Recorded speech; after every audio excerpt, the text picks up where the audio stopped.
எனக்கு பிபி அதிகமாக இருக்கின்றது. உடலில் ஏதேனும் நோய்த்தன்மைகள் ஏற்பட்டிருக்குமானால் அதனை சரி செய்வதற்குத்தான் இரத்த அழுத்தம் உயரும் என்று சொல்லியிருக்கின்றீர்கள். இப்போது நான் என்ன மாதிரியான வழிமுறைகளை கடைபிடிக்க வேண்டும்? மருத்துவம் எடுத்துக்கொள்ள வேண்டுமா? பிபி அதிகமாக இருக்கிறதுனால உங்களுக்கு ஏதாவது தொந்தரவு இருக்குதுன்னா கண்டிப்பாக ஒரு இயற்கை மருத்துவரை சந்தித்து ஆலோசனை எடுத்துக்க வேண்டியது முக்கியம்.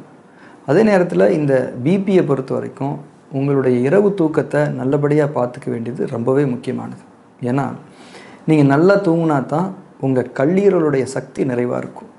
கல்லீரலுடைய சக்தி நிறைவாக இருந்தால் தான் நம்ம உடம்புல இருக்கக்கூடிய தசை நார்களோட, அதாவது டெண்டான்ஸோட சுருங்கி விரியக்கூடிய தன்மை நல்லாயிருக்கும். இரத்த குழாய்களுங்கிறது தசை நார்களால் ஆனது தான்.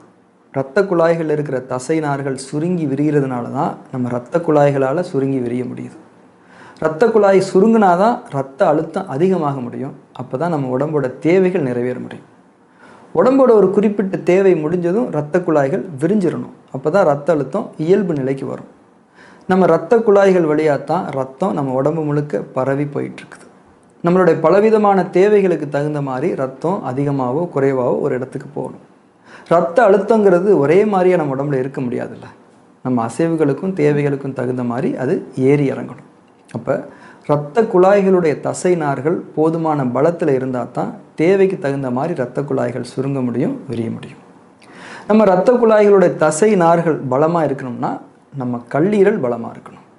கல்லீரல் பலமாக இருக்கணும்னா நாம் நல்லபடியாக தூங்கணும். இப்போ உங்களுக்கு பிபி அதிகமாக இருக்குதுன்னா உங்கள் உடம்புல அதுக்கான ஏதோ ஒரு தேவை இருக்குன்னு தானே அர்த்தம். அது ஒரு நோய்த்தன்மையை சரி பண்ணுறதா கூட இருக்கலாம்.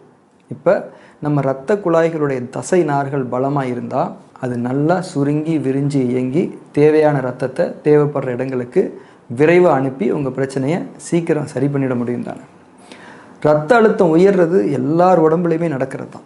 ஏன்னா எல்லாருக்குமே இரத்த அழுத்தம் உயர்றதுக்கான ஏதாவது ஒரு தேவை அப்பப்போ இருந்துகிட்டு தான் இருக்கும். ஆனால் அது எவ்வளவு வேகமாக அந்த வேலையை முடிச்சுட்டு எவ்வளவு வேகமாக அது இயல்பு நிலைக்கு திரும்புதுங்கிறது அவங்க இரத்த குழாய்களோட, அதாவது தசை நார்களோட பலத்தை பொறுத்து அமையுதுன்னு நம்ம புரிஞ்சுக்கணும். அதனால் நீங்கள் ஒவ்வொரு நாளும் நல்லபடியாக தூங்குங்க. நைட்டு ஒரு 9-9:30க்கெலாம் தூங்க போயிடுங்க. இது நம்ம கல்லீரலை பலப்படுத்தக்கூடிய ஒரு முக்கியமான வழிமுறை. கல்லீரல் நல்லா இருந்தாலே நம்ம உடம்புல ரத்த அழுத்த மேலாண்மைங்கிறது எந்த தொந்தரவும் இல்லாமல் சிறப்பாக நடக்கும். பிபியை பற்றி எந்த பயமும் தேவையில்லை.